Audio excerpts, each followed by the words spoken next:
জান্নাত তোহাদের ডিভোর্স হয়ে গেছে, দয়া করে আমার আর কখনো কোনো নকটক দিও না। দয়া করে আজকে আমার কেউ খারাপ ভাবেন না, মুখ থেকে 2-4টা গালি বাইর হয়ে যেতে পারে। ফাইনালি আরো একটি ড্রিম বাইক অ্যাড হয়ে গেল আমাদের গ্যারেজে। রাত ভরে চাটাচাটি করে সেই ভিডিও আবার দিনের বেলা ইচ্ছা করে ফেসবুকে ভাইরাল করে দিয়ে টাকা কামান, আপনাদের লজ্জা করে না?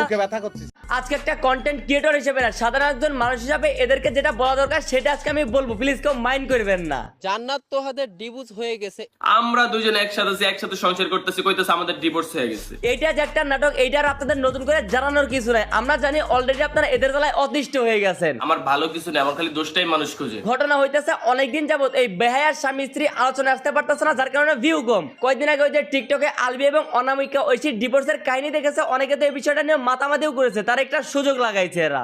এই দুসির ভাই জীবনটাকে একদম আমাদের তেনা তেনা বানিয়ে দিতে দেখলাম টিকটকে গিয়ে অনামিকার আলবির মতো পোস্ট করতেছে, এইটাকে আবার লাইফ টাইমে আনার জন্য কাজ করতেছে এই তিনটা। জান্নাত তোহাদের ডিভোর্স হয়ে গেছে। এখন এই বিষয়টা